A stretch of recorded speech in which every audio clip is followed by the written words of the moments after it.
2 more minutes before.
Welcome everyone, and thank you for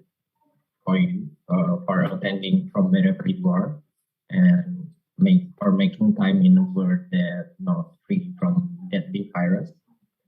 The deadly crimes against journalists by power and capital, nor the deadly ways to intermingle to listen to us. Good afternoon to friends who joined from Indonesia or Shanghai in real time. And I also hope you have a good day for those who watch the recorded video. My name is Rifki. I'm a co-researcher for School of Improper Education and a member of KUNCI Study Forum and Collective. I will be your host for today. First of all, I need to thank the Jakarta Biennale team who has a way to engage with the issue that they are trying to unravel in the path of exhibition making, present us this space. So Chen Yun and I involvement in this event certainly couldn't have happened without Rahel whispers on motorcycle while we grab a drinks and an official invitation from Jingy, one of the curators of Jakarta Biennale 2021. So the idea of our conversation today cannot be separated from the first moment Chen Yun and I chat and exchange stories. Chen Yun's story on the one hand helped me understand the art scene in Shanghai and on the other hand, expose the problems in the vibrant metropolis. Stories about Miss Cheng, whose photo you can see on the poster of this event. It's one of the reasons I invited Chen Yun to tell me more about her. Stories about Miss Cheng that Chen Yun told me almost made me default into tears if I didn't hold back when she told the stories. On the other hand, the food at the hotspot chain where we ate could trick the tears that we are already welling up in my eyes. The story about Miss Cheng, whose photo you can see on the poster of this event, is the one that made me thinking more about how gentrification happened in metropolis and metropolitan area. And I hope you all have a more or less similar experiences that makes you sad, but also empowering you, and together we could create a kind of collective memory. Another thing that interests me from the Chen Yun story is where at first I went to the place where Chen Yun's initiatives resides in Dinghaiqiao before getting acquainted and meeting Chen Yun. In the midst of a world that is pressed by capitalism and demands space without memory, and also encourage placelessness condition where we no longer have memory of a place or feel belong to a certain place, is kind of another reason that I'll ask Chen Yun to share her strategies, stories, and her ongoing rumination about whether publishing can give rise to hope when dealing with the force of capital and state power, or whether victory is just a daydream to be devoted with a tool like publishing, or should we always be prepared to accept defeat? For some of you who are viewing this station live, I'm happy to invite you to share your stories, thoughts, questions, comments, and anger, hesitation, or any feelings via chat or comment box on the Facebook or the YouTube channel. And without further ado, welcome to Publish or Cherish, publication in the course of defeat. So I will share a little bit about Chen Yun. So Chen Yun was born and raised in Shanghai. She was a member of the curatorial team of the 11th Shanghai Biennale and created 51 Personae, a public program series that revealed the transformational potential of 51 persons and groups in Shanghai. 51 Personae grew out from her work initiating the Dinghaqiao Mutual Aid Society, a self-organized venue for studies, communication, reflection, and social services in a working class and migrant neighborhood of Shanghai. Her work was inspired by another project that she has been working on since 2010 called West Heavens, an India-China social thought and contemporary art exchange project. She is now working on 51 Personae as an independent publication project. Now, without further ado, Chen Yun, the time is yours.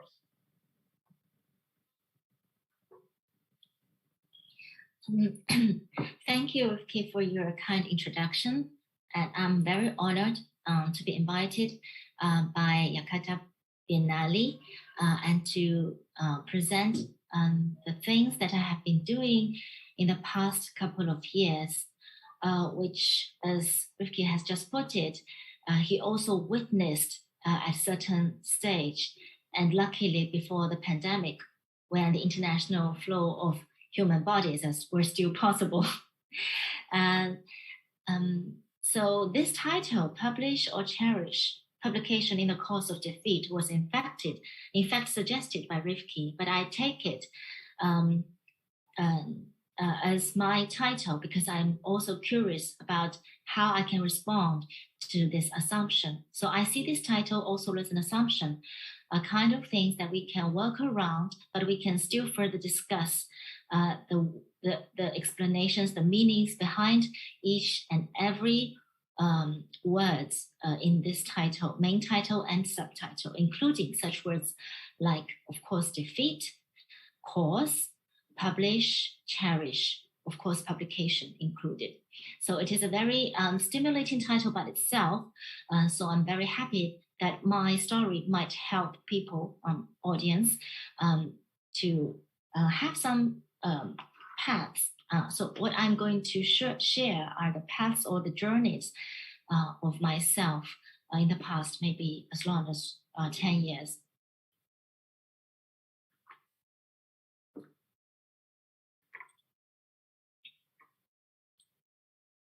So as Rifki just introduced to everyone, I initiated Dinghaiqiao Mutual Aid Society in an old working class, now migrated neighborhood at the edge of the city of Shanghai.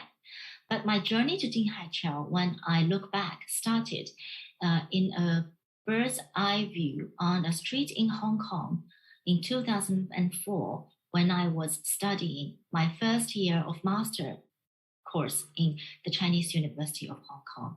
I remember that day I was brought to a high-rise next to Litong Street in Wan Chai on Hong Kong Island, which, if any of you have some idea, is the real old town of Hong Kong, where the business was very prosperous from the grassroots level.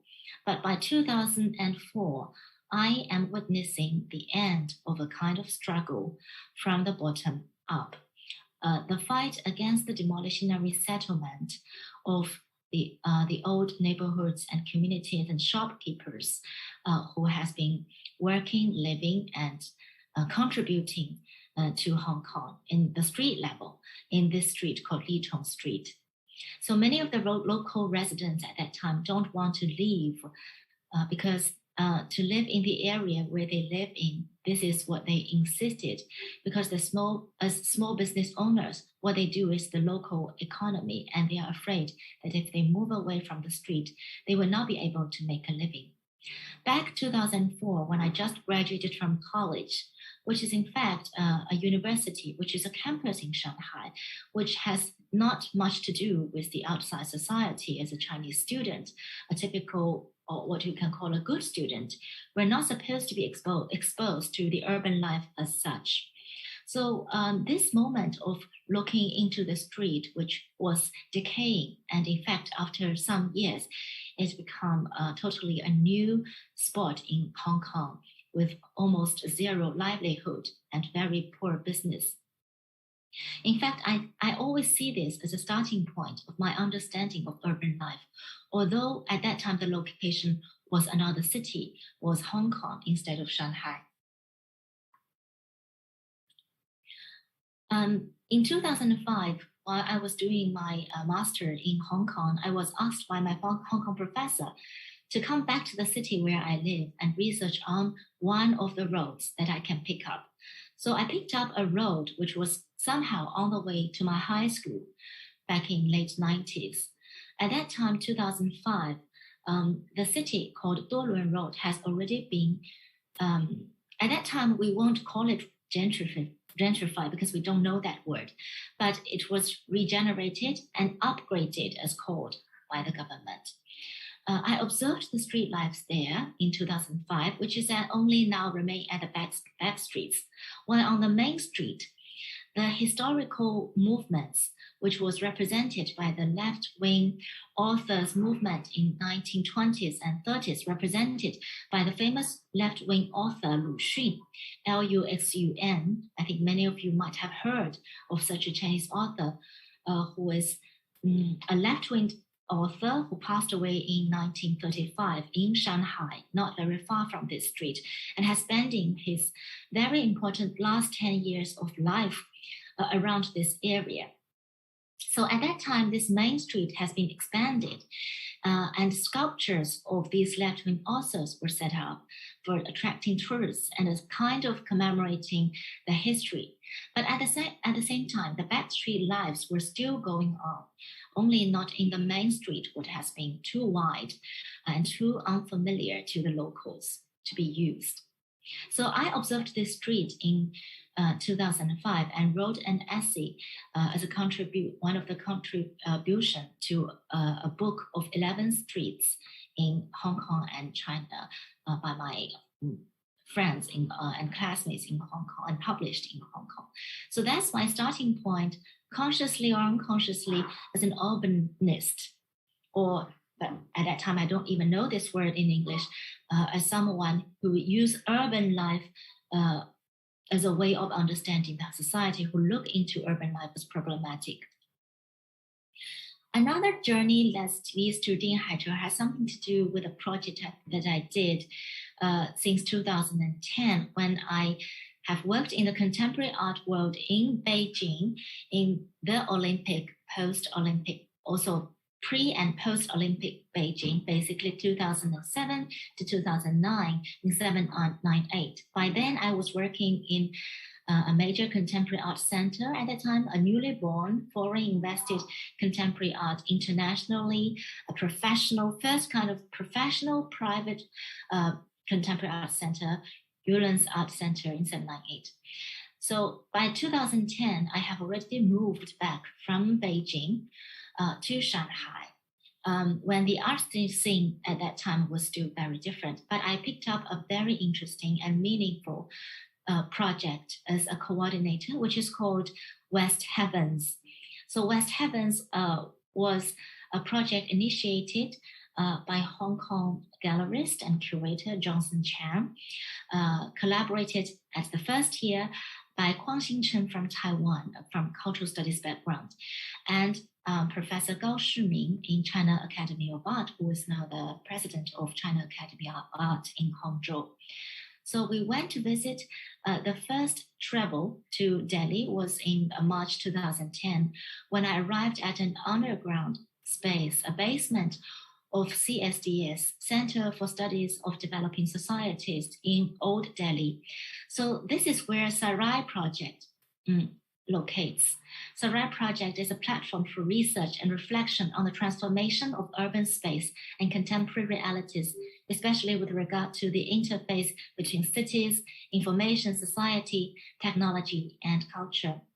Sarai began work in 2000 on issues of media, urban life, and the public domain at a time when such issues were hardly on the horizon in India.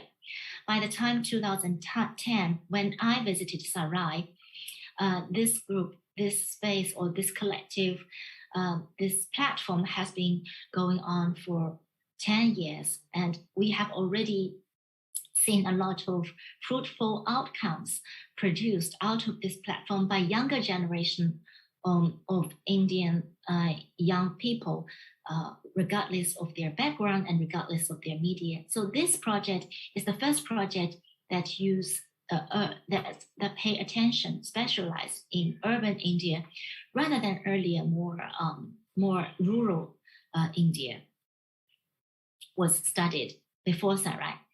So West Heavens started an urbanist project with a Bombay-based architect school called Same Project. So this urbanist project started in 2010 and lasted for 6 years. So in 2013, it was the third year of this project. We used one of the Shanghai's neighborhood. At that time, we were recommended Dinghaiqiao to be a field, to be the field for that workshop of 10 days by Bombay students and Shanghai-based designers and artists. So if you look at the bird view of Dinghaiqiao area in 1979 at the left-hand side and 2019 on the right-hand side, you will find that the earlier working class neighborhoods, which is very dense, has been already demolished in 2019. And by 2013, the demolishing of this area has already started because the new metro line, Line 12, has extended to this part of the city with exactly on Akbar Road, which is a new station of Line 12, is opening. So before the opening, the launch of this metro line, this demolishing of this neighborhood the working class neighborhood established after the revolution, mainly in 1950s all the way to the 1980s, which recorded the entire history of the post-revolution socialist period of living conditions of working class at that time, mostly employed by the state-owned enterprises. So at that time in 2013, it's already most part, 80% has been demolished, but we were left by some fraction of people who are still struggling and resisting, or who mostly cannot reach an agreement with the government. So these are the photos of the workshop in 2030 entitled Other Histories in Dinghaiqiao. So you will find that the former auditorium or the cinema of this working class history was transformed into an office, which we are always called the headquarters, as if it is a fight. So it's a very militant ways of putting from the government's level. So they call it the headquarters of the demolition project. So people come here to negotiate with the government. In fact, not the government, but the people who are employed to do this job by the government, to discuss and to know the new policies and to negotiate or to struggle. So you will find that some of the exhibitions and projects we did were in the abandoned houses in this area, while others in the middle line and in the right line were in places which are waiting to be demolished, but not yet back then demolished.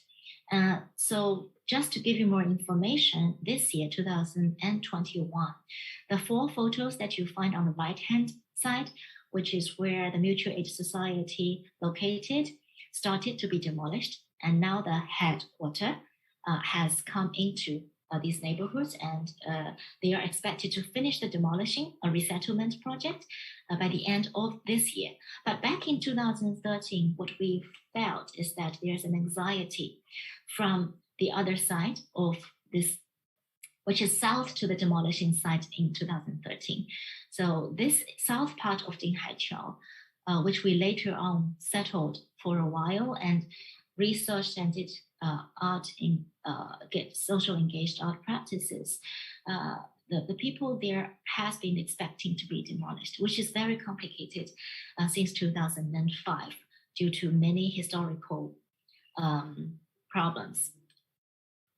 So I was encouraged by some artists and designers after that workshop in November 2013 in Dinghaiqiao to propose to the first Emerging Curator Prize in Power Station of Art in Shanghai, which was also the host venue of the Shanghai Biennale, as a government-funded, maybe the only government-funded contemporary art museum in China, in Shanghai. So I proposed and got the first prize, luckily. And the title of my exhibition proposal was Dinghaiqiao, Art Practice into History. So I invited the designers and artists.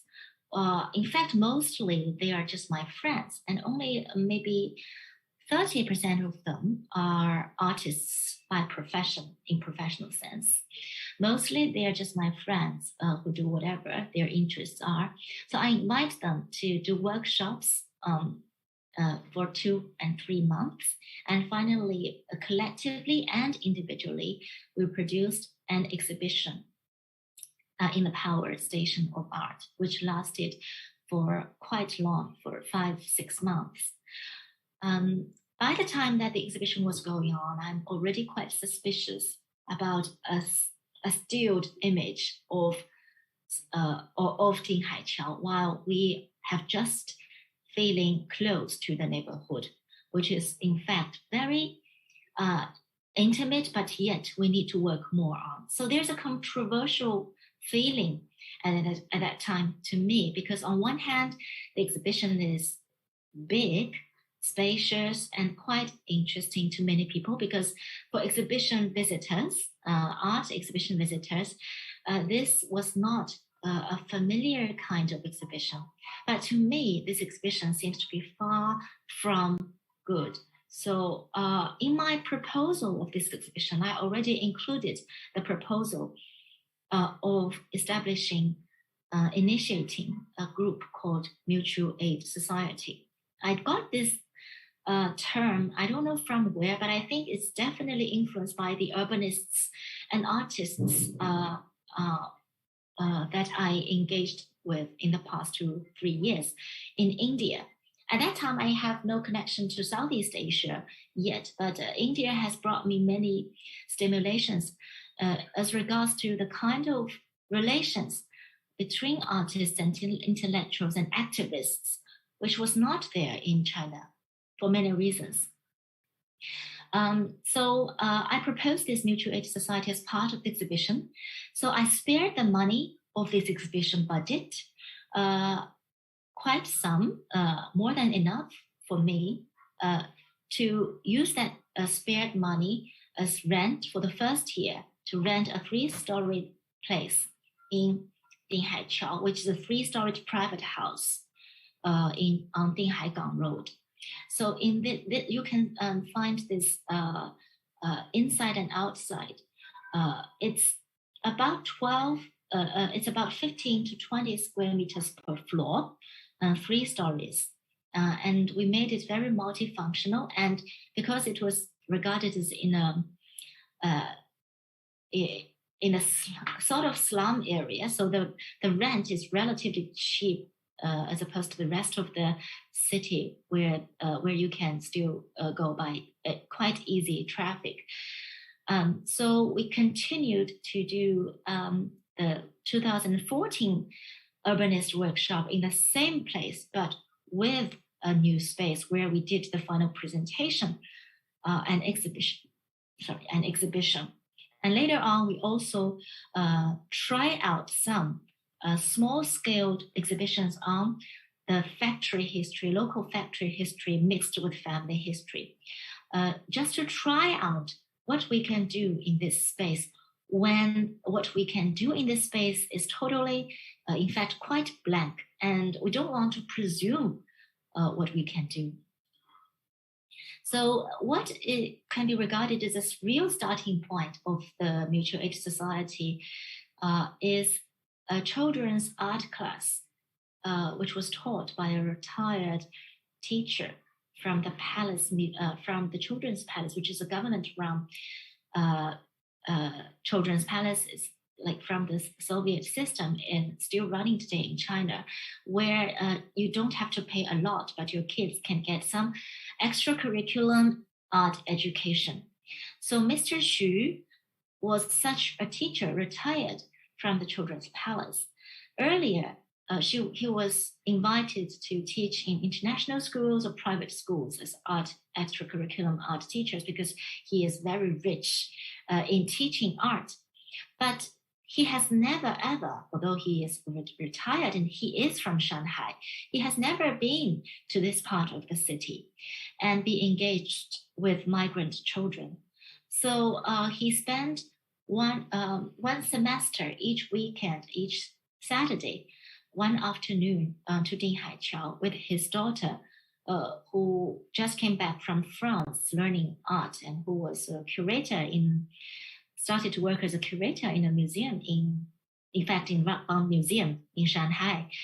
So the two of them, his daughter is his assistant, they taught 9 girl students who were mostly migrant kids for half a year, and ended up in a very experimental art education program, ended with a 2-story exhibition, including private drawings and paintings and collective works, which Mr. Xu insisted, and collective works on curtains.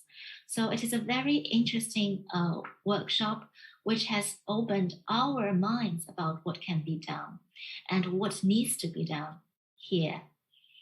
So based on that, we also curated before 2018, before I left Dinghaiqiao Mutual Aid Society, I curated, along with my friend Liang Jie, with the support of the members of Mutual Aid Society, more than 80 talks on cultural history, urbanism, and Asia's left-wing Asian history, and gender issues, all kinds of issues in Dinghaiqiao. By that time, the context of Shanghai is that post-World Expo, which was in 2010, many post-Expo buildings and houses were transformed into museums. By 2015, the government claims that there will be more than 100 museums to be constructed in Shanghai, and mostly these were Expo buildings. So at that time, either French concession, which was the colonial, the proper colonial bourgeoisie part of Shanghai, or the post-Expo, which was the new hotlands of Shanghai, are boomed with new infrastructures and real estates provided either by the government of different levels or by the private owners to provide infrastructure for contemporary art and cultural practices. But against this background, I think it's very important for us to allow conversations to happen specifically in this kind of community when all the assumptions of a proper infrastructure was not quite there. So what are the real infrastructure of discussion? What can we recontextualize all our conversations and dialogues in such a place where you have so vivid a street life? You have a so-called slum area, but with a very self-generated economy, while the crucial fact of demolishing, threatening, and the real estate developer from the top is also, it's like a daily threat. So I think these 80 plus performances, workshops, and talks have somehow transformed many people's impression of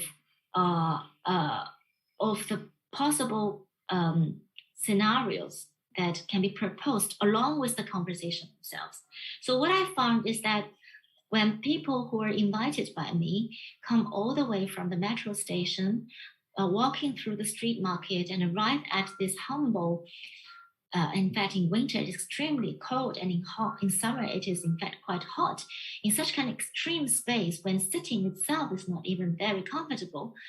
So I think people are more alert of a kind of social condition that has been long suppressed in the stories of Shanghai. So these were the performances and the cooking, the screening, after screening talk, music, and discussions, screenings that has been going on. And on the left hand side, I have listed maybe the characters of our talks: self-organized, free entrance, no lecture fee; informality, intimacy, meaning each and every people who join this talk has to introduce themselves first before the lecturer introduces him or herself. Sincerity, directness, interaction, discussion, personal. There's no stage at all. So it's a very kind of equal relations between the speaker and the listener, or the contributor in general. Relational and high frequency. So it's like every week we have one or two talks there, gathering there.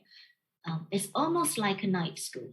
So night school in Shanghai, in China, used to be after the revolution. It was a very important system. So night school is for the workers after work, because after 1949, after the liberation, there were cultural courses for workers who didn't go to school properly, or who quit school too early to become a labor.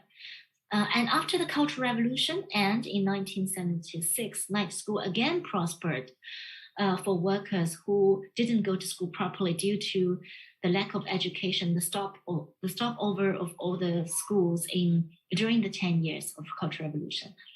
So I think at that time, because my father used to teach workers in a factory after he graduated from college in early 1980s. So I have this impression of night school and find it a very good idea.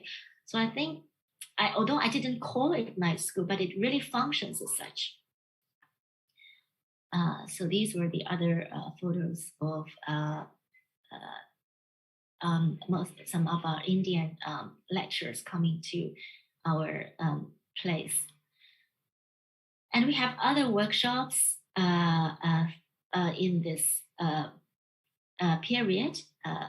So, for example, after school program, we have a red artist residency. One photographer took photos for free and get the stories of the local people, why they want an ID card for different reasons.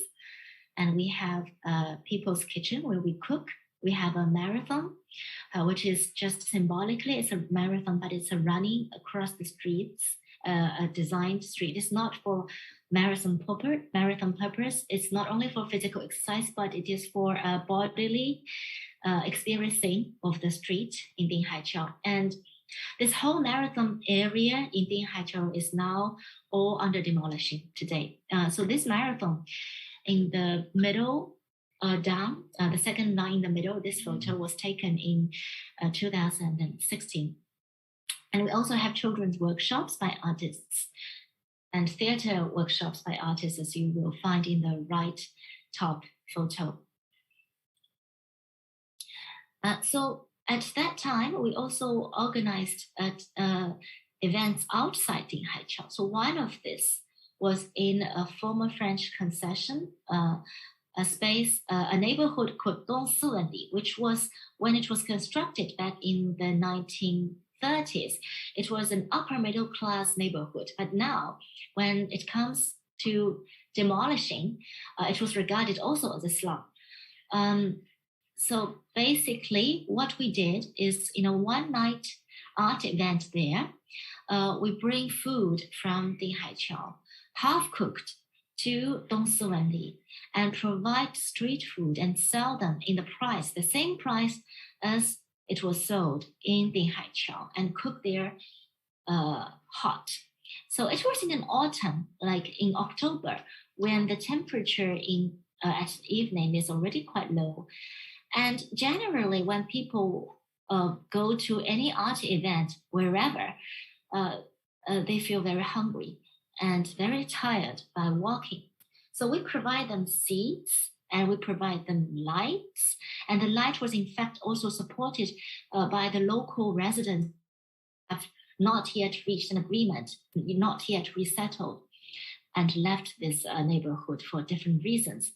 And food also raised the question of why food here? Why street food here? Because at that time, any food outside this neighborhood is gone. Because when a community is under demolishing, the first group of shops, of people will go are the tenants. And most of the business, they rent the house, the ground floor from the landlord. And once the news comes that this whole neighborhood will be resettled, then the tenants will have to disappear almost immediately. So by that time, when we provide foods to this community, there were hardly anything can be bought around this once very lively neighborhood, because all the stores have gone. And also the neighborhoods and those art lovers, attendants of the younger generation of people who come to see artworks that evening, they started to come to the very basic conversation, which is the price of food. Because the neighborhoods were very shocked to learn that the price of our food is so cheap. So one thing that will influence the community once this kind of neighborhood is gone is the price. So the gentrification means that whether the whole neighborhood will be demolished or not, the whole cost of living of this whole area will rise because the rent will rise. So this was the picture of the same neighborhood in 2017, which was 2 years after we host that event. So what you can find is that the neighborhood was miraculously still there, because the local scholars from a university insist that this is a very upper class community neighborhood, or they have very precious architectural historical value as an urban design form of Shanghai, of modern Shanghai. However, as you will find, all the people who used to live there is gone. So the logic of historical, of cultural, of even archaeological value is against the value of daily life. So these people still disappear. So maybe they will open cafes and for tourists or museums even inside this neighborhood. But the neighborhood, its form was preserved while the blood and flesh is gone. So, thank you, Chen Yun, and you can have some tea or some water. I give you time for you to take a drink. This is my part of interjection, like hiccups that happen not because of technical difficulties that happen usually in Zoom, but it also a kind of juxtaposition that I got after listening the stories from Chen Yun, especially when she talked about how architectural value itself can represent stories being put up and questioned. And also this one is called Applause and Courage. It came from the artist called Scott Pollack, where people would sign up to be ushered into a space right before the sunset, and they watch the sunset and they would applaud. And then they were served refreshment. So I think there are certain connection with what already shared by Chen Yun about activities that happen in Shanghai, and also the idea of anti-aesthetics that happened recently, at least from the French philosopher called Badiou. And besides, we also could think about how this could be arranged or represent into some kind of Shanghai Biennale that would be shared by Chen Yun after this. I'm just curious that how Chen Yun could drive the viewers' attention or the people who come to the Biennale events from us usual stereo space to a multifaceted life of the city, and how she can deal with the double-edged nature of curation, where we can evade being absorbed into another way of producing content for the sake of capital or attentional economy, since sometimes the mission is fundamentally serving the logic of capital or attentional economy. I give for the time to Chen Yun again.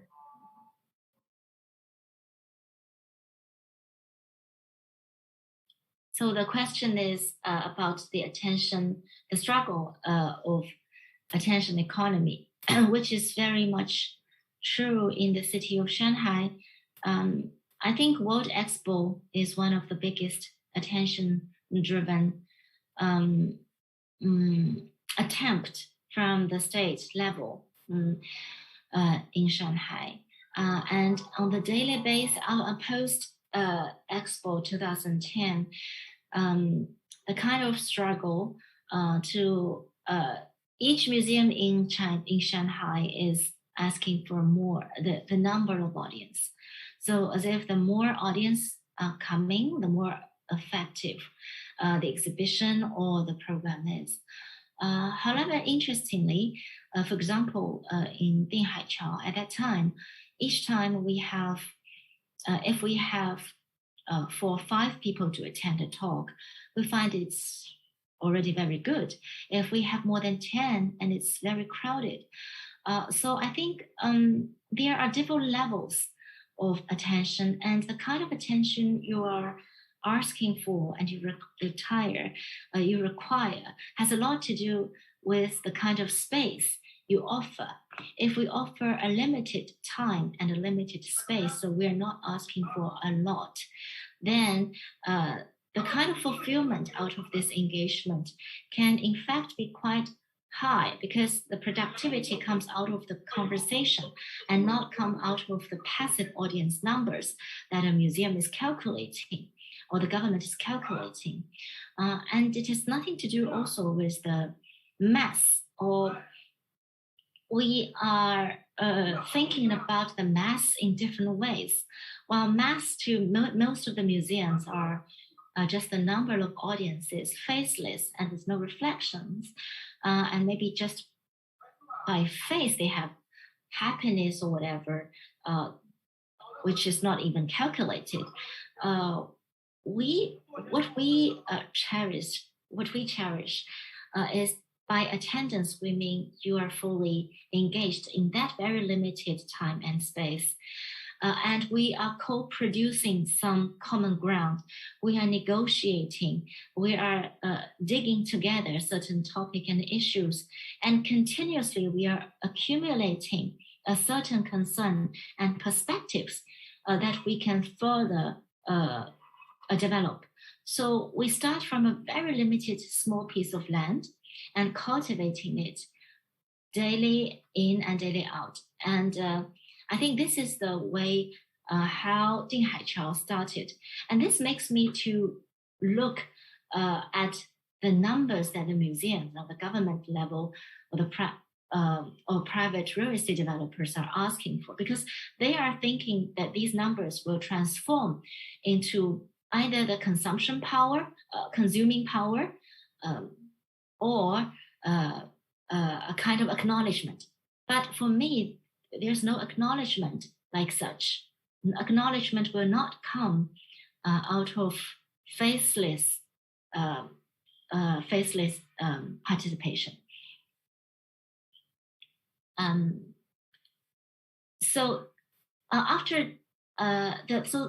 My experience in Dinghaiqiao almost ended, or not ended, but concluded, developed further in a project called 51 Personae.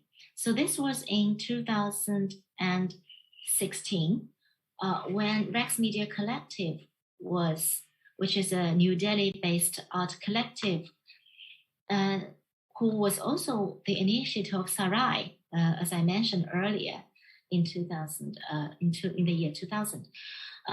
So Rex Media Collective was invited to be the chief curator of Shanghai Biennale. That was the 20 years anniversary of Shanghai Biennale. And they are the first non-Chinese and non-Western curators ever invited appointed as the chief curator of Shanghai Biennale. So you can tell how Shanghai Biennale, which is like the most influential Biennale in China, used to be so China Western oriented, with no third world or this kind of consciousness.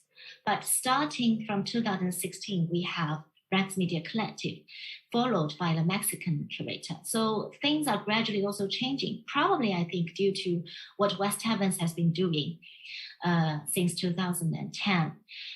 In any case, Rex Media Collective became the first curator, non-Western international curator of Shanghai Biennale, and they invited me to join the curatorial board. And they also initiated 51 Personae project, which has to be done locally. So I proposed to Rex that I would quit from the main exhibition. So I will not participate in any of the main exhibition part, and I would recommend some other younger curators from China to support this part.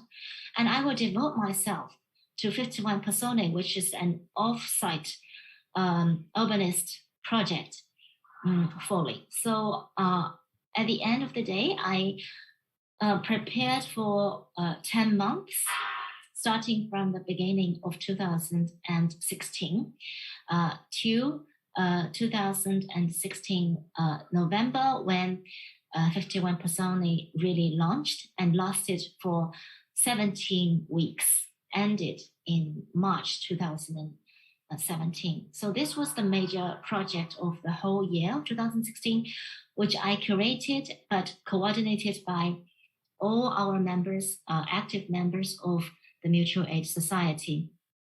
So what we did is that it was an open call for people to propose to us any events that they would like to propose in the city, about the city, and by themselves as a personae. So by personae, sometimes it is one person, but mostly it is sometimes a collective or a street corner or a collective of amateur collectors, or a corner in the park of Go games. So it's a personae, so it's not like 51 individuals. So finally, we curated these 51 personae, and so if you will find in English, so some of them are a local noodle maker who used to be a sculptor by major in Fine Art Academy. Sometimes it is about a millennium movie about the laid-off workers in the 2000s, when at that time the major historical event was millions of Shanghai workers were laid off from the factory due to the globalization and the privatization, the marketization of the economy in late 1990s. So this was a forgotten movie, which we also made it 51 personae.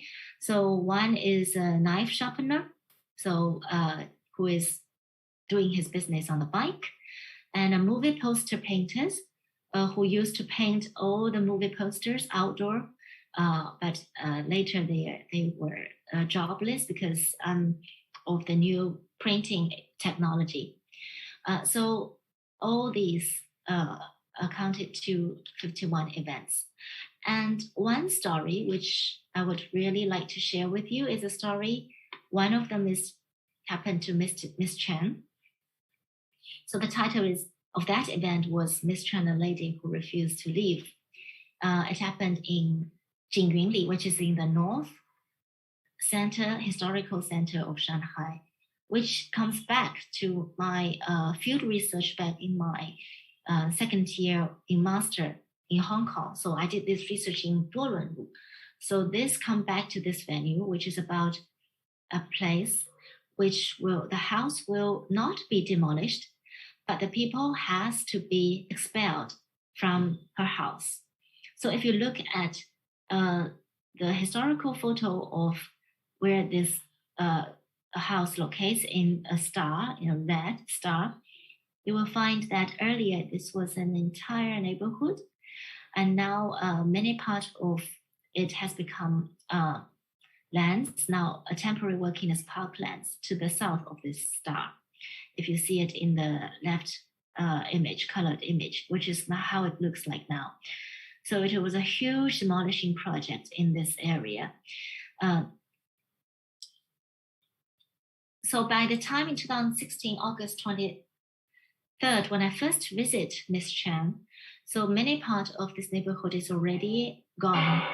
And Miss Chen at that time was still kind of living in her three-storied house. And she herself was also an independent scholar in local history. So at that time, she said, for many reasons, including the fact that her compensation was incredibly low, and also the fact that the government claims that she will be removed because her house will be used as a museum or as whatever, a facility of culture. She challenged the government's proposal, saying that any social cultural events can also be organized by individuals rather than always by the state. And in fact, the government only wants this house, and they are not really interested in a real proposal about the future of the house. So what we did is Lu Xun, who was the former resident of this community, has a very famous fiction novel called The Real Story of A-usual, which has been translated in many languages, especially in the third world countries. So this real story of A-usual, or in Chinese, it's called A-usual-sterile.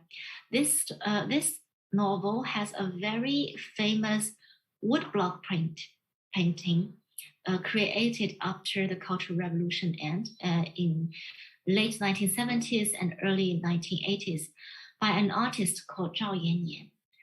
So Zhao Yanyan's depicting of this novel, because of the trauma of the Cultural Revolution, was regarded as one of the best illustration of this great novel. So Ms. Chen proposed that we enlarge this woodblock painting and to print it on the walls of this neighborhood. So this is how we made it. So these were the original. So on the right up, you will find a portrait of Lu Xun, the author, the famous author, who is the author of The Real Story of A-usual. Also, the portrait was made by Zhao Yanyan, along with other 4 paintings from The Real Stories of A-usual. These are one of the most expressionist woodblock prints from 1970s and 80s, which is monumental to record the kind of struggle of Chinese people throughout the whole 20th century. So we enlarge these paintings and make them almost like mural paintings, but they still look very much the texture of original woodblock prints by the artist. And we enlarge them with the help of young people, and many neighborhood residents come and appreciate. They find it very interesting. And in the evening, that was what we did in the morning. And in the evening, we had a screening and a discussion. The screening was a documentary film on a close by neighborhood story. This gentleman, which you will find in green, he at that time was expelled from her home, not very far from Miss Chen's home, also on the same North Sichuan Road, although not very far. And we used to interviewed and made a documentary film on him about his community. So he insisted that his community should not be demolished because it is a very historically, culturally important community. However, he himself was still expelled one morning from his home. And not very far from this, and that's in the same year of 2017, Mr. Dai passed away. So he also passed away in 2017, very unfortunately. So at that evening, many people who also refused to leave, who is fighting against this unfairness of resettlement policy, come and join this discussion with young people who also come and see the film and meet Ms. Chen. So, sorry. So by March 25th, 2018, you will find these paintings have been not demolished, but they try to be painted over, covered. In fact, 1 month after we did this project, the painting already are covered, but you cannot cover them in one time. So it was covered once and once again. So March 25th was the first forced eviction. So what is forced eviction? So in Shanghai, many people will face the situation of being resettled. But if you don't agree with the kind of proposal from the government, which means that you refuse to be resettled, what you might face is to be falsely evicted. And so one morning, probably in the morning, like 8 or 9, you will be knocked at the door. When you open the door, so a gang of people, as many as maybe 100, they will bring you to the local police station, and all your belongings, including your air conditioner, will all be removed. So your belongings along the tape or whatever facilities you need to live in this house will all be removed, and they will be stored somewhere which you will not be told. So this is regarded as a threat. If you agree with the conditions that you are offered, then you can get back your belongings. If not, then this means that you don't want your belongings and you continue to fight. So this happened the first time in March in 2018. And so they will block the whole house like this. And interestingly, Miss Chen tried her best to go inside the house and removed these bricks and insist to live inside. So in February 2019, she was faced with the second forced eviction. So after the second forced eviction, Miss Chen insisted to go back to his place. So she and her friends removed the bricks and re-enter her home, which is now had nothing, totally empty, but the staircase was still there. So she had, but the following morning, the door was removed. So she has to have a new door gate. So now you will find that all our previous paintings by November is gone. So it's totally painted, covered. Interestingly, with you will find a sign saying that this is a historical lane, and it used to be the residence of a famous author called Lu Xun and his left-wing authors. And on the right-hand side, by that time, after the second eviction, some young people also moved into the third floor, and they arranged meetings, discussions, and make this place a lively place. So at that time, we encouraged Ms. Chen to knit. So we found that, as you will find, Jingyunli, JYL, and number 7. She is a knit lover. By that time, it is very difficult for her to write, although she is a columnist in 1990s, and she's a very good writer. But to talk about her own trauma, she can hardly do that. So we encouraged her to make socks, to knit the stories into socks. And an artist friend made a story and made it into the silk scarf. And the story is a kind of metaphorical story based on Miss Chen's experience. And we make it a scarf, a silk one, and make it also an covered, folded in an envelope. It's called A Letter from Jingyunli. And the story was written in this letter. So in October 2019, we also brought Miss Chen along with her socks and other publications to Power Station of Art, where 51 Personae was born, to the same space in a market way. So this was how our booth was like. So at that time, we already started to publish independent publications along with some of the stories. And on that day, in fact, October the 1st is the National Day of China. So we also invited Ms. Chen to talk about how she felt and how she knit her stories into socks. But very unfortunately, at the end of November, the same year, just 2 months after we had this event in Power Station of Art,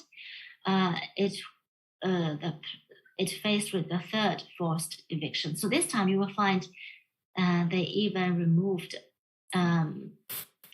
the staircase. So without staircase, Miss Chen is living like this. So she was born in late 1950s. So she was struggling to survive, and it's almost like a performance because she knows many young people already through earlier engagement, already know her experience, already know her stories, and the young people are very supportive. So she's doing, many young people come and give her stuffs to survive by rope. And this was a photo which Rifki really likes. So this was a photo PS'd by Emma. Emma is the girl who took this photo, and Emma's own belongings on the 3rd floor has never come back to her since the eviction because she moved to the 3rd floor to accompany Miss Chen in the year 2019. So she took this photo, and because this eviction happened in the end of November, so she made it almost like a Christmas card from Jingyunli. However, something very traumatic happened after this Santa Cross photo, because after she was evicted for the 3rd time, she tried to live in the police station, the local police station, which she did earlier. So she think it's fine. But this time the police station didn't host her long enough, and it's in winter, it's very cold, it's in December in Shanghai. So she was expelled also from the police station. So instead of going to stay in a hotel, she decided to live on the street, which is just at the gate of the police station, which is also at the gate of the next door street government. So the street government is the lowest level of government in China, in urban setting. So the street government, mostly they are the people who engage with the local people in issues of demolishing. So she insists on sleeping over the night in cold weather, which is almost like a demonstration. And it is a very, it is a very dangerous signal. So the following morning, she was brought inside into the street government and disappeared for 11 days. So during these 11 days, everyone was very anxious because we don't know where she has gone, what happened to her. And suddenly she disappeared. So what I did is that I invited each friend. Some of them I don't know, but Emma knows.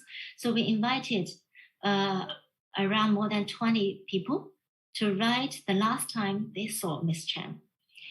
So it is also like a non-fiction writing, but it is it's a witness, it is a storytelling, it's a first-person witness storytelling. So, and finally, we make them based on edit them as a storyline, as a timeline based on how the scene was happened. So, when you read these 20 plus articles, you are as if listening to 20 plus people talking about the same person. The last time he saw or she saw this person, and we make this into this book. So this book was published, as you will find, in just almost the night before the pandemic broke out in China. Wuhan was locked down in January 20. So our book was published in January 16, 2020. So that was the last book we published before the pandemic, and it was written on the threshold of the second 10 years of the new millennium. So it is a very crucial moment in the history of Shanghai, at least to us, because it's almost like a conclusive writing of a decade in Shanghai that started with World Expo in 2010 and ended in 2020, or ended in the last month of 2019 in Jingyunli, where the enforced eviction happened. And you could get or grab some drinks again. This is my another part of interjection and might be just a position to the condition that happens in Jakarta especially. So this is the story of Wagira, where she tried to defend her land. It happens approximately 3 years ago. The story of Wagira is talking about the same story that happened to Miss Chen in a different situation, different context, and different places. But this one also talking about how people like Wagira, that people can call illegal people or people that deem irrelevant to some kind of development that trying to start by the state itself. So I will share a bit the story of Akira. So this is the moment that wearing the pink praying attire. She is Akira, about 3 years old at that time, trying to defend in a last-ditch effort to defend her house and land against the development of New York Airport in Yogyakarta.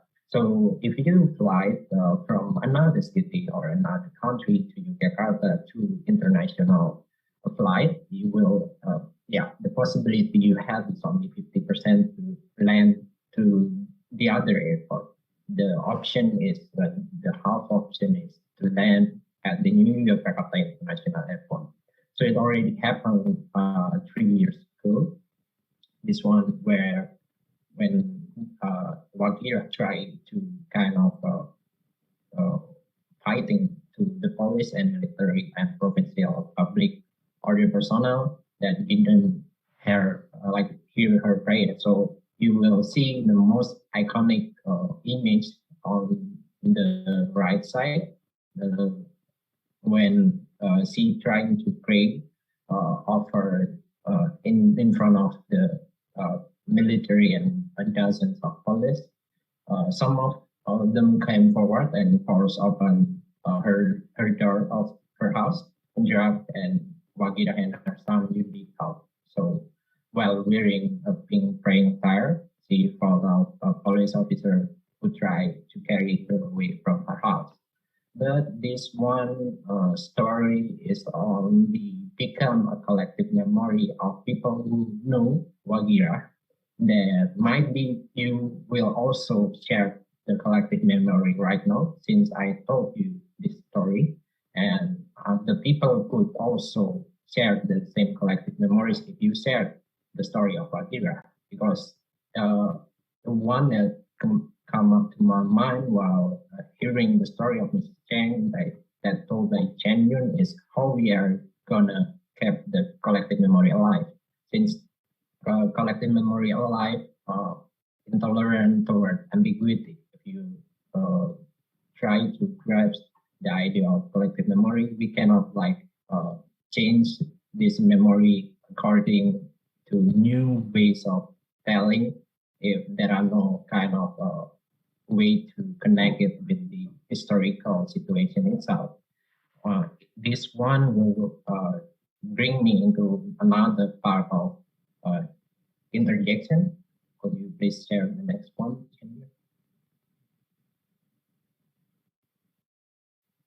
Can you slide? Thank you. Yeah.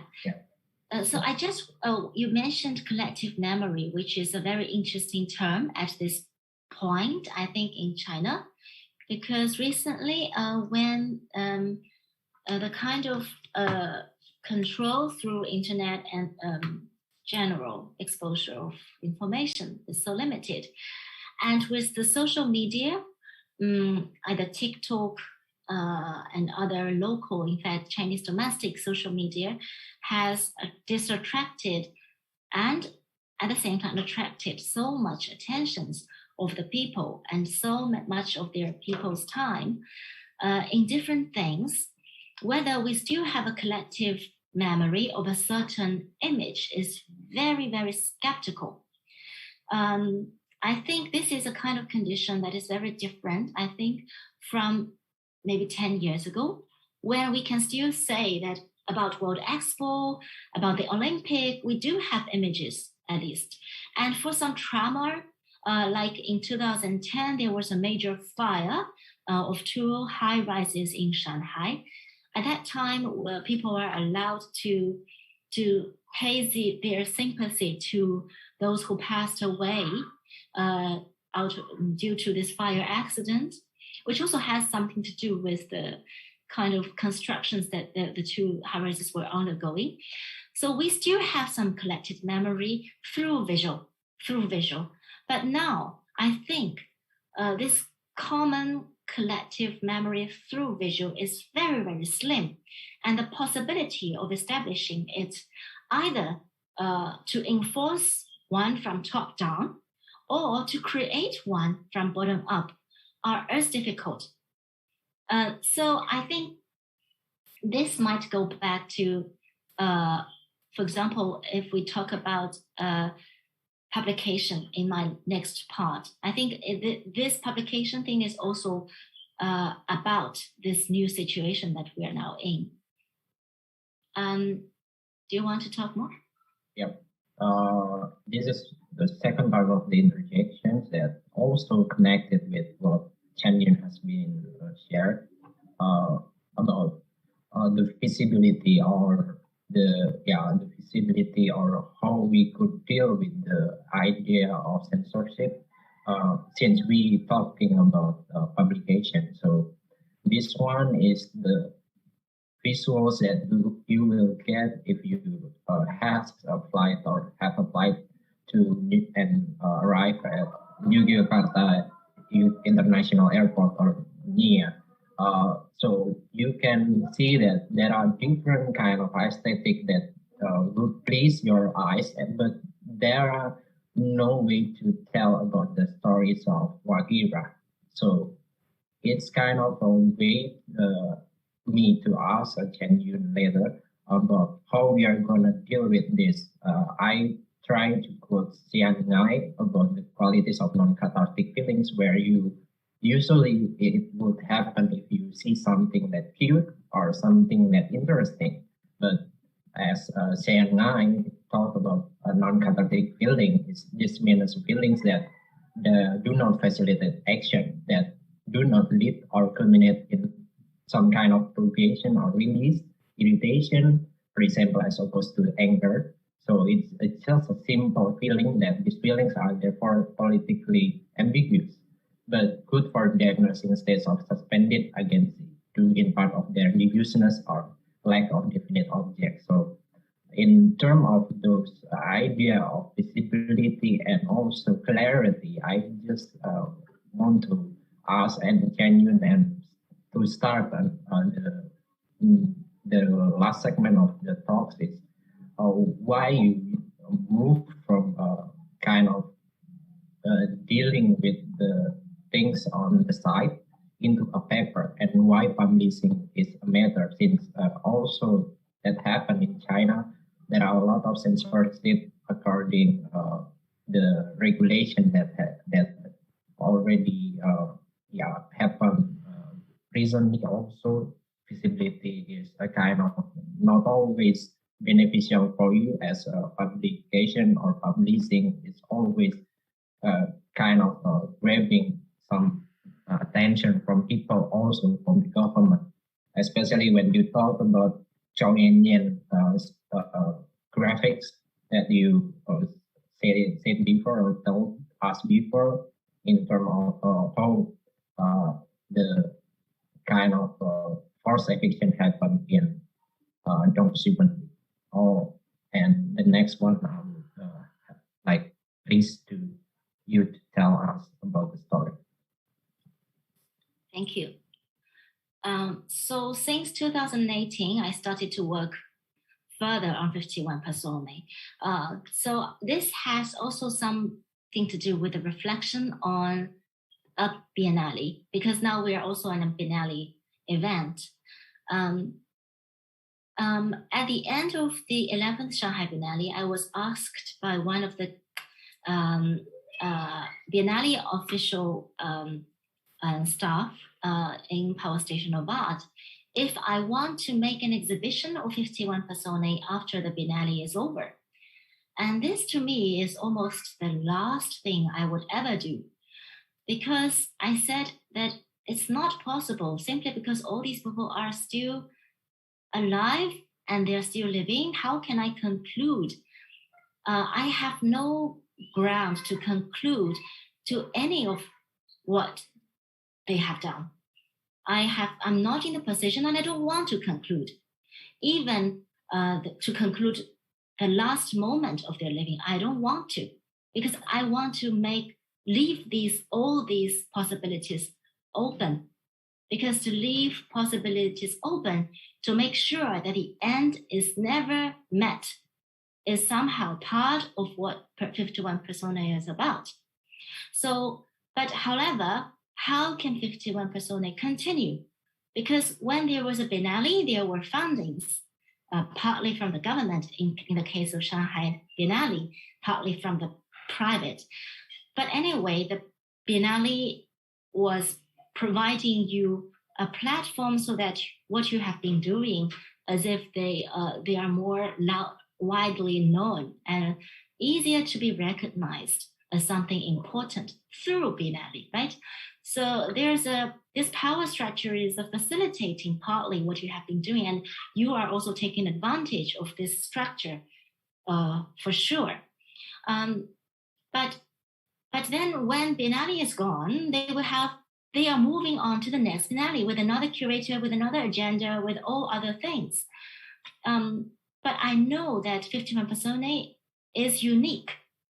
Maybe in the future, they still want someone else to do something related to the city, which they did in the later Biennales. But these events I have witnessed, and some of my friends also participated, they're not the same thing. So how can I continue the spirit of 51 Personae while at the same time, in fact, I even not feel confident enough to say what's the spirit of 51 Personae? It is only through the continuing working on it that I can gradually continue to figure that out.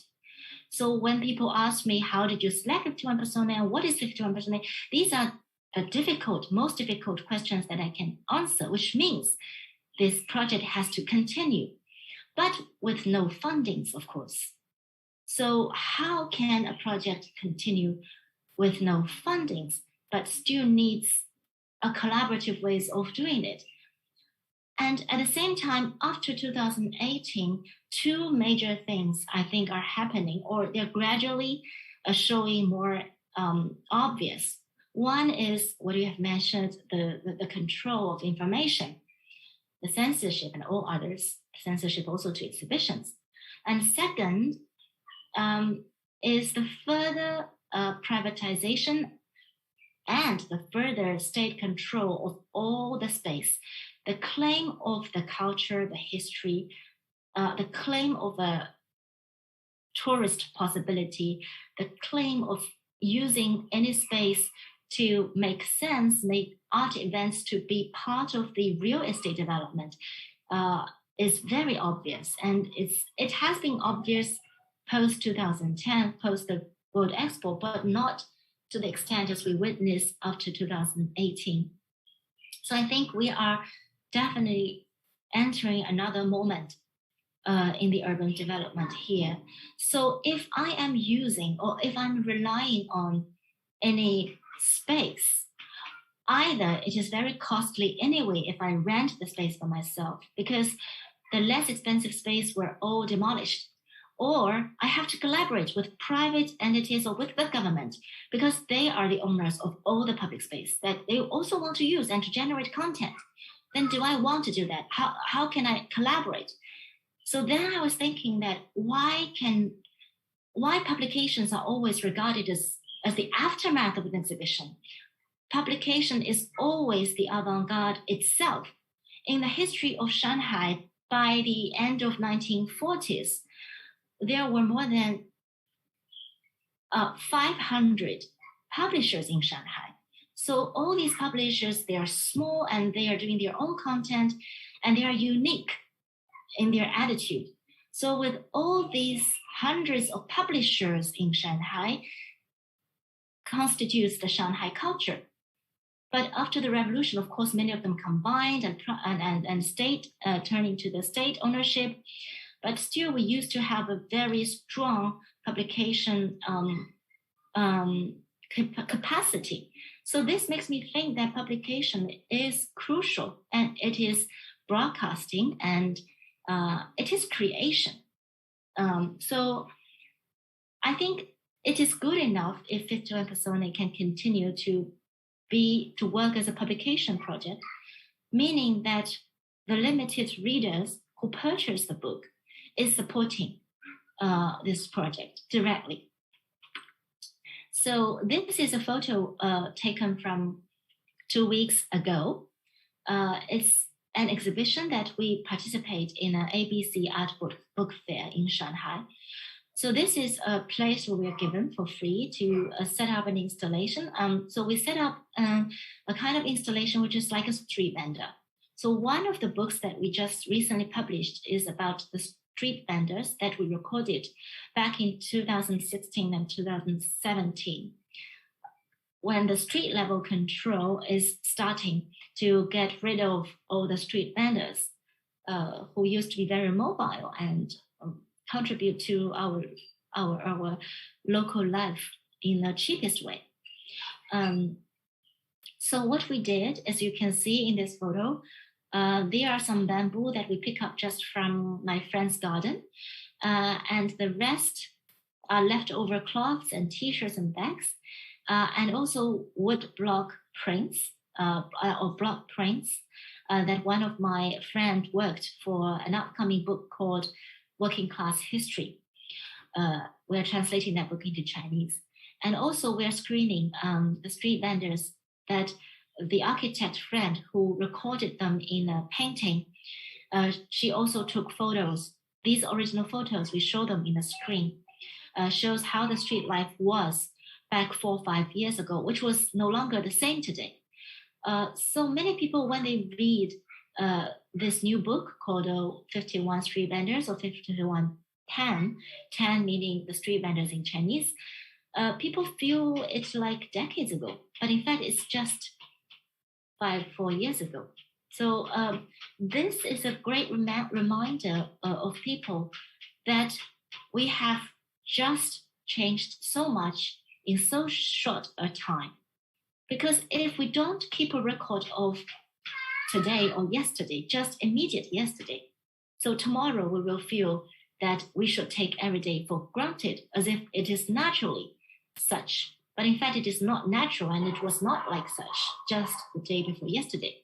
So many of our publications deals with this, deals with the very sudden change that happened just 2 or 3 years ago, or 4 or 5 years ago.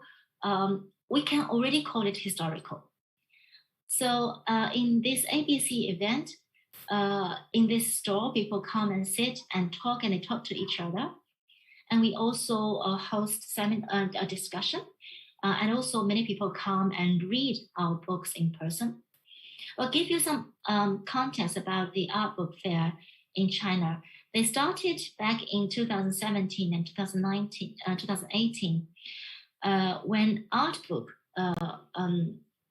come into as and partly as an sort of independent publication. I should give you more background about the publication in China in general. So the state is controlling all the Chinese ISBNs. So if you publish a book and you expect to circulate legally through mainstream channels in all the mainstream bookstores and online bookstores, then it has to have a state-issued ISBN. And the state-issued ISBNs were all controlled by the state publishers.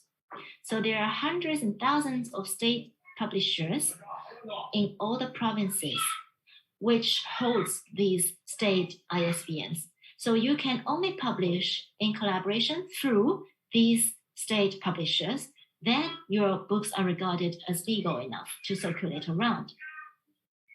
However, art book has always had occupied another category, because when galleries had an exhibition, traditionally they will print a catalog. And in most cases, this catalog, either hundreds of copies or 1,000 copies, they will not have a Chinese ISBN because they are for gifts.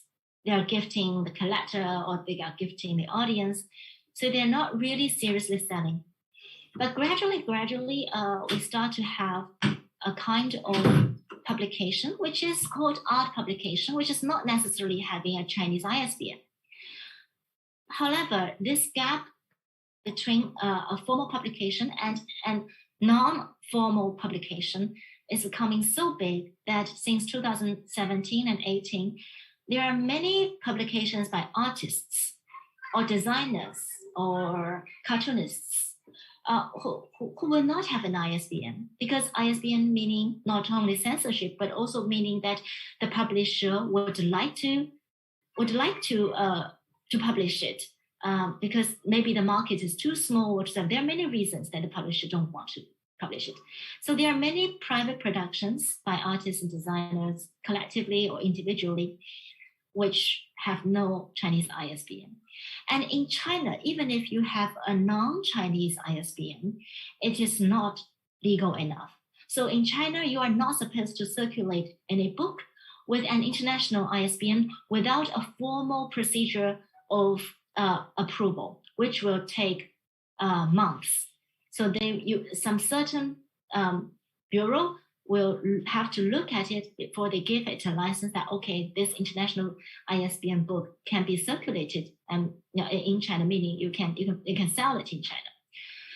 So this category is a kind of gray category. And creative people and people who live in creative industry in general, including artists and designers, practice publication in this category. And I find that maybe 51 Personae, because it is a biennial project, can also fulfill this category, that we are an art project publication. However, most of the artists and designers and creative industry people, they do publications to express their own artistic and design talent as a main purpose. But recently, especially with the participation of some certain artist groups and like 51 Personae, there are some artist groups who are not just exemplifying their creativity through publication or using publication using book format as a way of showing their art talent, but for other social purpose, which is the purpose of 51 Personae, basically. So we fell into this category luckily because there's still this gray area, and they are allowed to host art book fairs, and some independent bookstores would like to take this risk of selling non-Chinese ISBN books. It is not a mainstream at all, but these are small streams that is flowing, at least at this moment. And it is through these small streams that we are trying to be sustainable. So these are the books that we brought to this recent art book fair. You will find that there is a poem. The blue one is a poem. We have a series of artist project on writing mother, which discuss about mother as a real mother and a metaphorical motherland. With different cross-generation and it's a cross-generational and cross-social group kind of practiced by an artist called Chen Yun since 2017. We have private writings on the city of Shanghai, and we have a play for an artist project, which is a meta game, video game. And we also have the street vendors' drawings along with a friend who has recently joined our project by doing block printing artworks. And this in the middle, you will find a woodblock printing as a book cover. It was an interview I conducted with a sex worker during the 51 Personae 2016 and 17. So this book was just recently republished by 51 Personae after 4 or 5 years of this conversation. So it's not like we are publishing something immediately, which is more powerful. Maybe something you publish after a while can be as powerful or have some other effects. And one thing good about publication is that there are 2 types involved. One is when the content was driven, which is one time point. And another time is when it is published. So there's multiple layers of time. And when this book was no longer imprinted, then it has another time. So this is about, for me, to struggle, to try to obtain more time when the space is no longer available. And the extension of time is really meaningful because there's no space with time. And in fact, there's no time without space. So you remember that book that we made, the last book we made before the pandemic, which is about a collective writings about the enforced eviction of Miss Chen.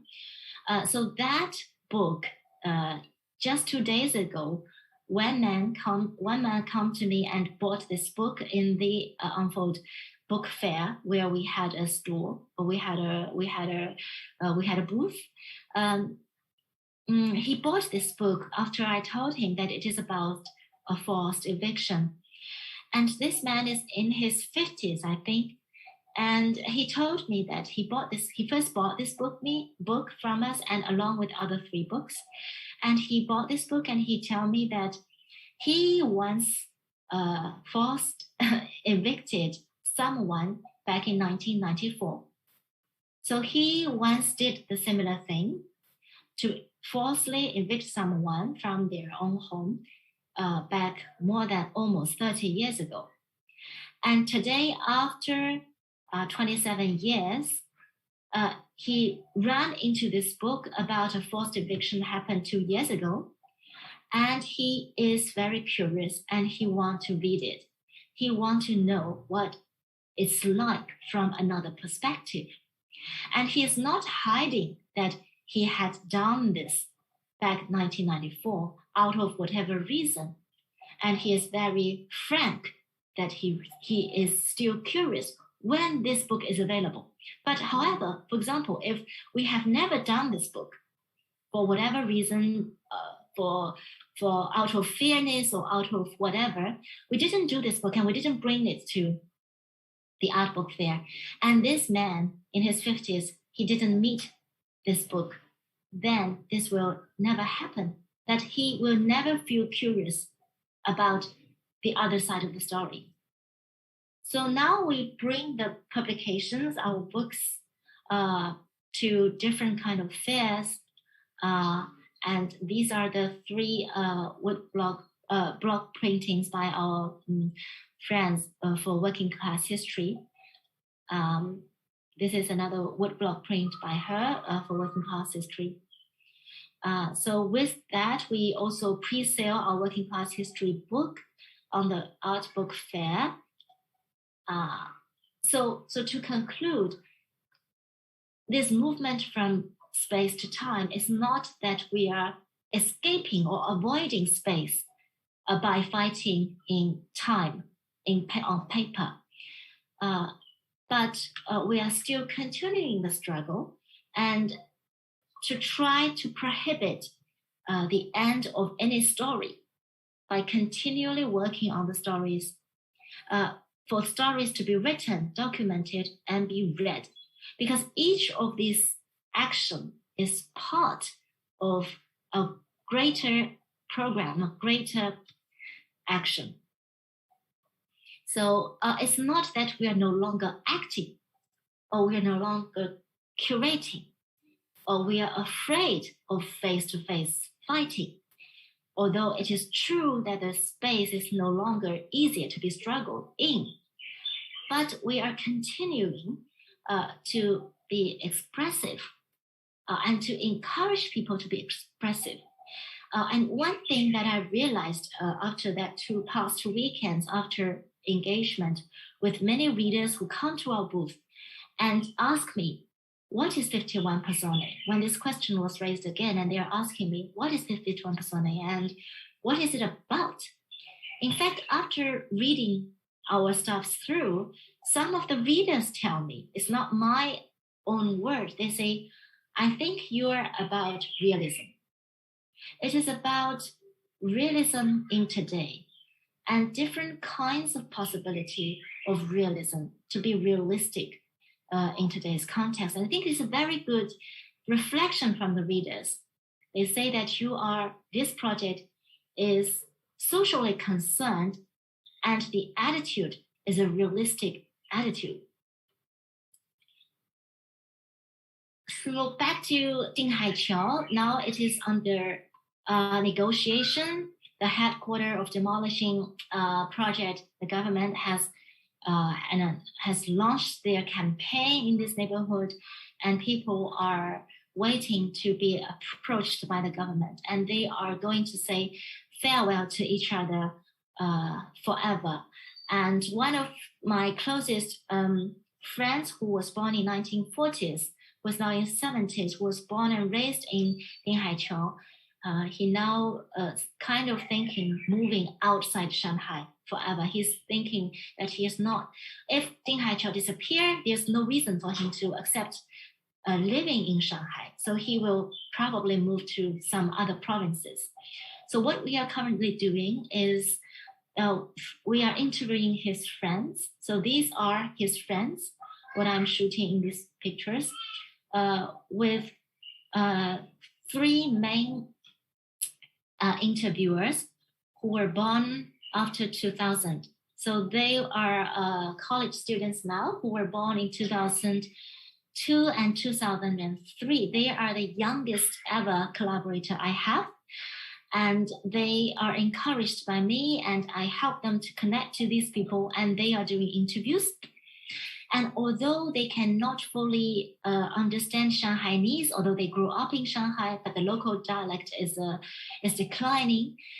So they are trying their best to understand in these people's mother tongue, which is Shanghainese, not even Mandarin. And we will composite the stories in the narrative, in the oral ways, and we will record them in Shanghainese, which is not the same as if you're written in, although it's all Chinese characters, but the vocabulary and the grammar will be a bit different.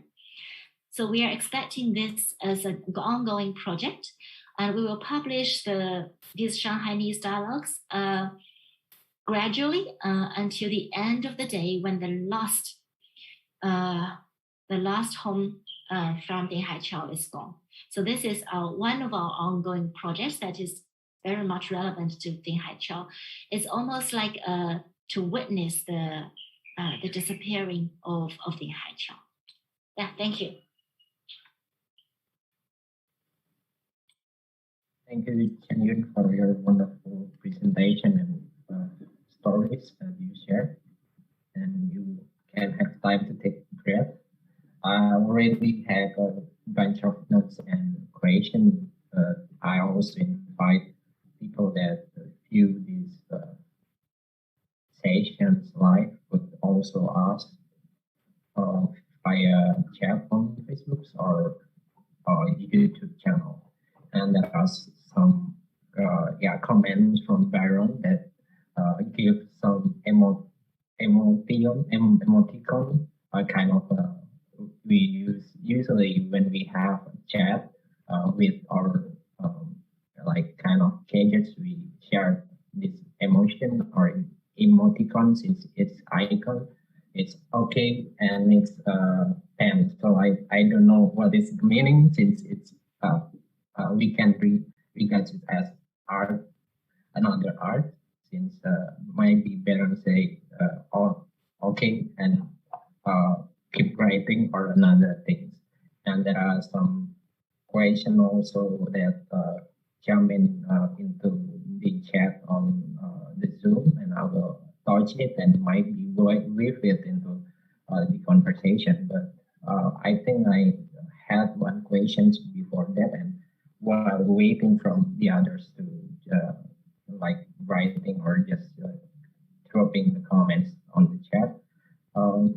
I'm just curious about the realistic attitude that you said before, since yeah, we know that this one is kind of war that we been defeated, or yeah, not necessarily defeat in terms of already ends, but you encounter some kind of difficult situation where the struggle is kind of yeah, come into an end in terms of space, like you say, and you turn into a kind of another intervention. How you keep the same spirit at the same time, shape shifting into another form, from workshop intervention or into exhibition proposal and into Dinghaiqiao Mutual Aid, and right now is become a publication. So how you maintain those kind of same spirit in terms of how we are going face this kind of bleak situation? Thank you. I think it is a very, I think many people in similar shoes will be curious about how to keep the spirit. In fact, what I found most encouraging is not from just the peer friends who are more intellectual, more art-oriented, more creative. But at the same time, I'm continually in conversation with the general people, with the people, especially the people in Dinghaiqiao. I think their strategy of dealing with the tough side of life, which is basically there's a struggle. On one hand, as if they're under the pressure to admit that they will live in a slum. So there's a huge pressure on them to recognize themselves as living in a very poor condition, a life that is disqualified. But on the other hand, in fact, if you do talk to them, you realize that they're not living in a pure slum. There's nothing called slum. We cannot coin easily using these horrible words to describe a very complicated situation. So the difficult side of the life is a combination of the lack of attention from the government. So the government is not paying attention to truly improve their life conditions by not resettling them, by not demolishing their home, by not disconnect them to their neighbors. So the government is not offering a kind of strategy, a kind of possibility that the government indeed offered back in 1970s and 80s.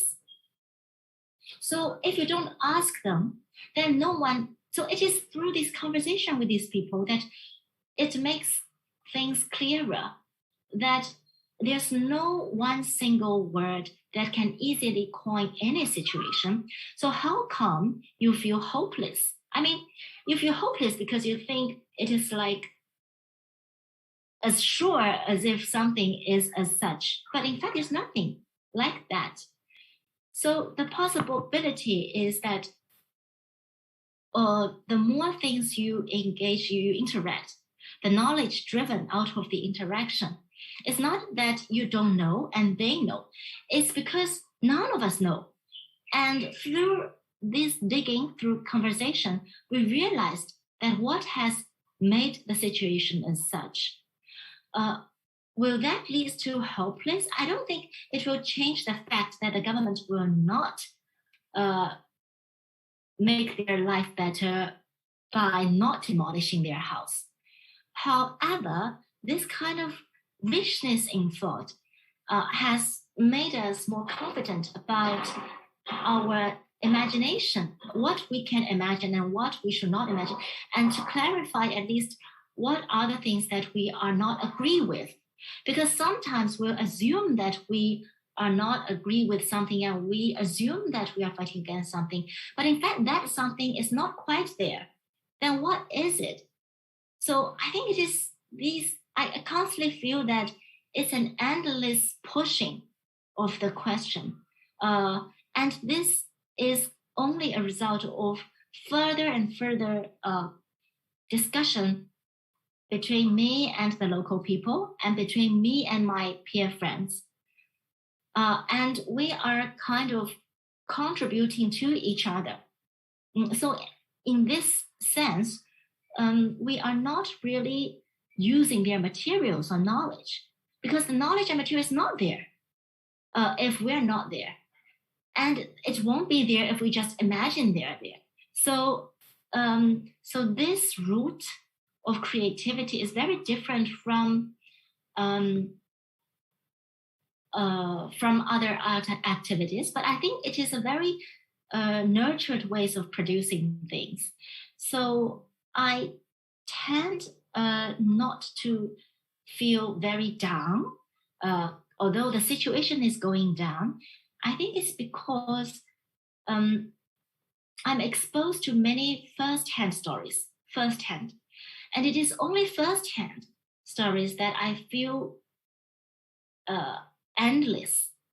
And this endless of the first-hand experience and the telling and retelling of the first-hand experience, because the first-hand experience is still continuing, is something that keeps my spirit up.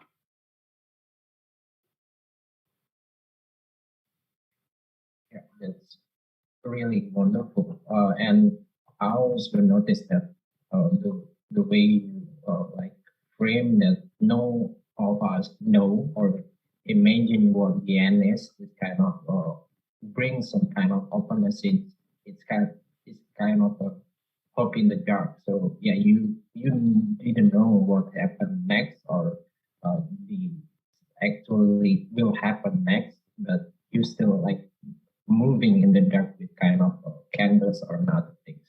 And the other things I noticed is the thing that you said about this touch the idea of knowledge sharing, and I wonder why you try to relocate the type of knowledge sharing where usually it happens in the exhibition space. That also could happen in the exhibition space, but you facilitate it toward outer space or and hosting like make those kind of space facilitate and host the knowledge itself through kind of locality. And what kind of things or activities that we need to pay attention to in that case? So one example I would like to share is, so since 2017, the end of 2017, with the close down of one of the major academic independent bookstore in Shanghai, there was no one major independent academic intellectually created a bookstore in Shanghai. However, if I didn't work on 51 Personae, and if I hadn't approached different bookstores, which are small bookstores, in person, I would assume that now there's no serious bookstores in Shanghai anymore. But after I approached local bookstores and also bookstores in other cities in China, there are more than 20, 30 of them, independent bookstores, and discuss with them if they would like to and why they would like to sell one or two kinds of my books. I realized that my previous assumption that since there's censorship and since there's so many street level control, the bookstore is dead in China. So either you go online, but online is also censored. So there's no way to really, how to say, to distribute your knowledge, right? And your ways of writing, some ways of writing.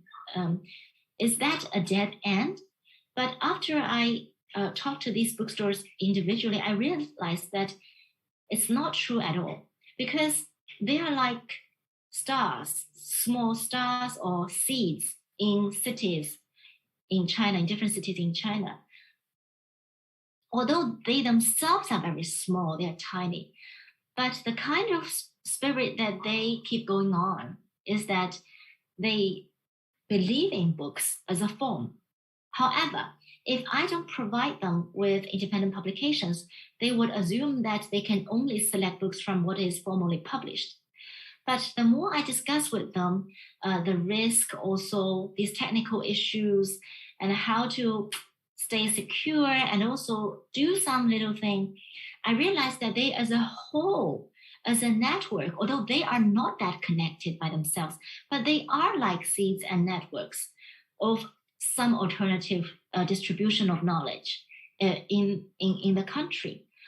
So they are struggling also because today in China, there's a decline in overall sale of book anyway, and people prefer to go online to buy books. So they are in their daily struggle themselves. However, I try to support them in different ways by, of course, they can sell my book as one alternative product, which you cannot get online. And also they will feel like spiritually encouraged because see there's something who is not doing something that is 100% profitable and 100% legal. So this different levels of not that legal bring about a kind of common ground that in a certain range of risk control, we can manage. In a kind of manageable risk, we can still say something and to distribute the knowledge in a certain form. I think this is, of course, like I said, very small streams. It's not like Yangtze River or the Yellow River, which is huge, gorgeous, mainstream. We're just tiny, tiny streams of water. But I think it is flowing, and it is flowing to some readers. But I can't say how long it will dry up because it's very much unsure. But I think I enjoy every moment, and I think because I need to be cautious, I feel more alert about the social conditions than if I'm not doing this kind of thing, because I'm dealing with the edge of what is prohibited and what is not yet prohibited. Wonderful. And I also might be touched this last area that I want to touch, since we have not enough time to and ready to close this session, but we don't have time affluence according time and space. But I also really interested and curious about how you deal with the generation gap, since you also mentioned that you met a lot of young generation that born after 2000 and have different cultural values and different cultural backgrounds, since it's also there are some policy like one child policy that forcing a specific subject into one kind of subject that might have same kind of experience because they didn't have any siblings and other things. But how you manage those kind of stories, and the other things is how you can sharing the risk, since without any courage, you won't join this kind of movement that you already started before. I think that one question that I will ask as a closure to this session.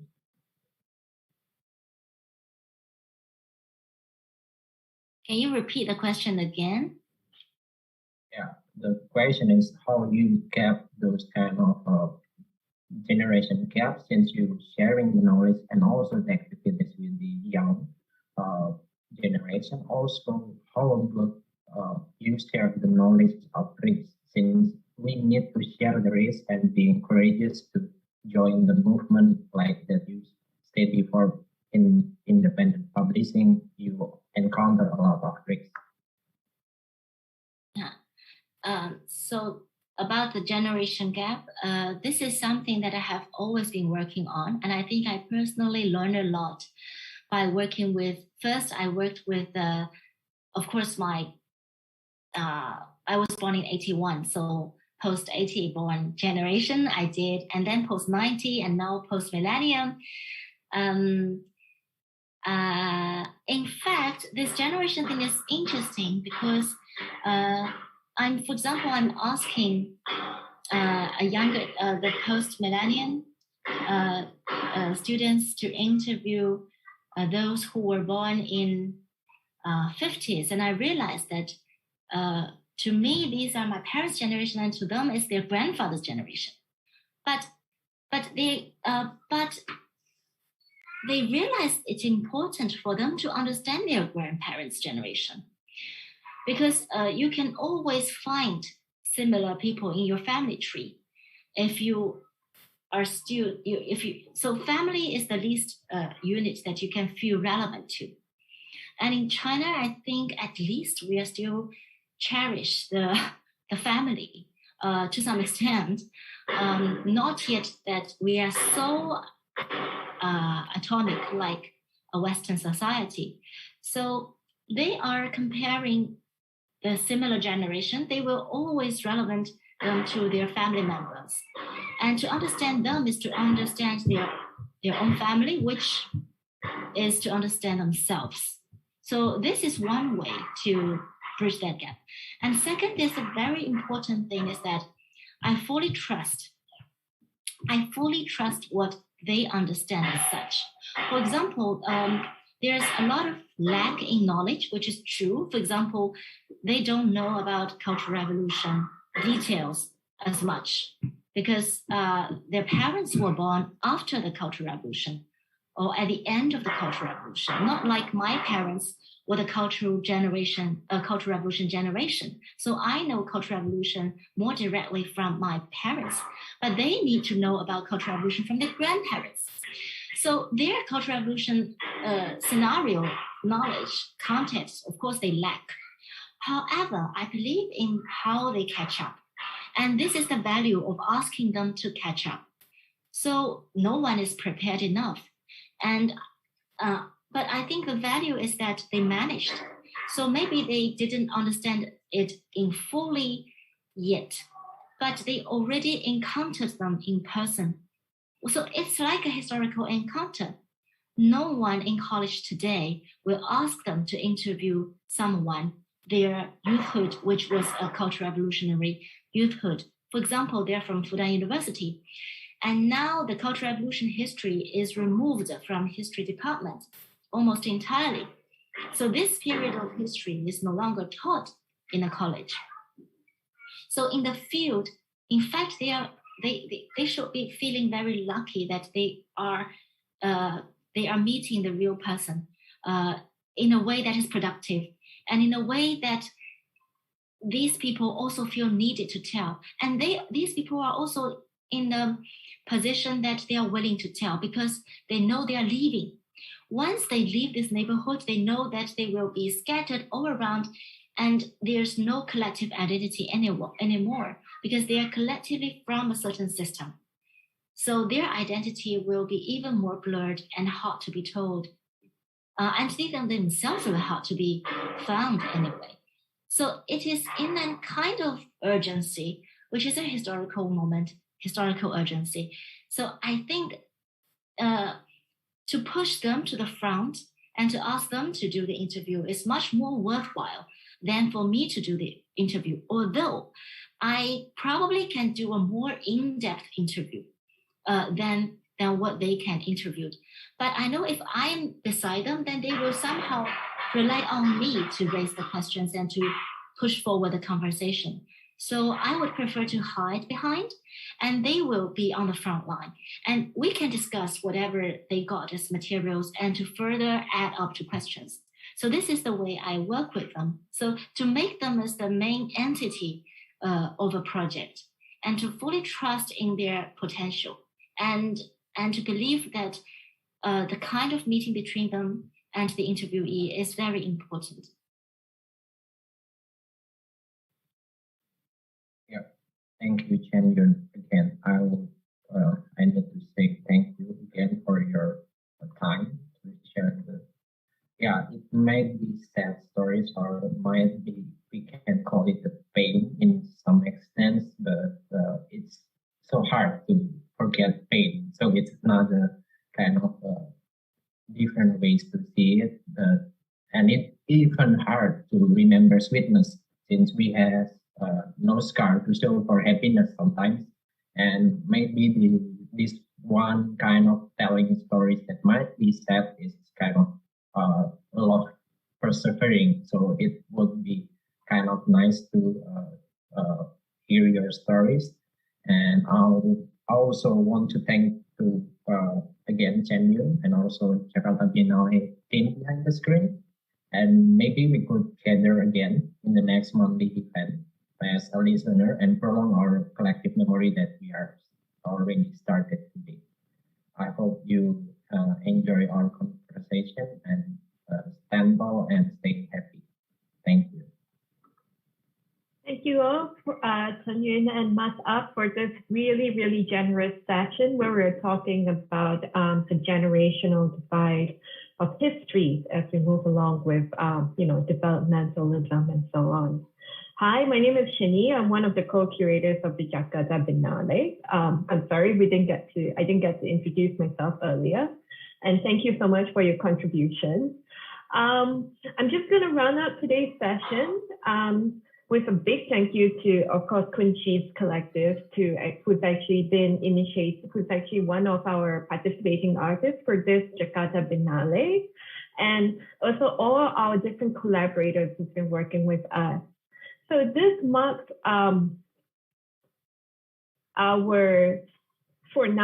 last monthly event, because next one on the 21st of November, the Jakarta Biennale opens, and it will be both an online and hybrid programming as we try to work the Biennale through COVID situations and engage with different collaborators in and outside of Jakarta. Like, for example, I'm in Singapore. So without further ado, thank you so much for today, Chen Yun and Mas Up, and hope to see you guys all in person one day, somehow, somewhere. Thank you. Yeah. Thank you.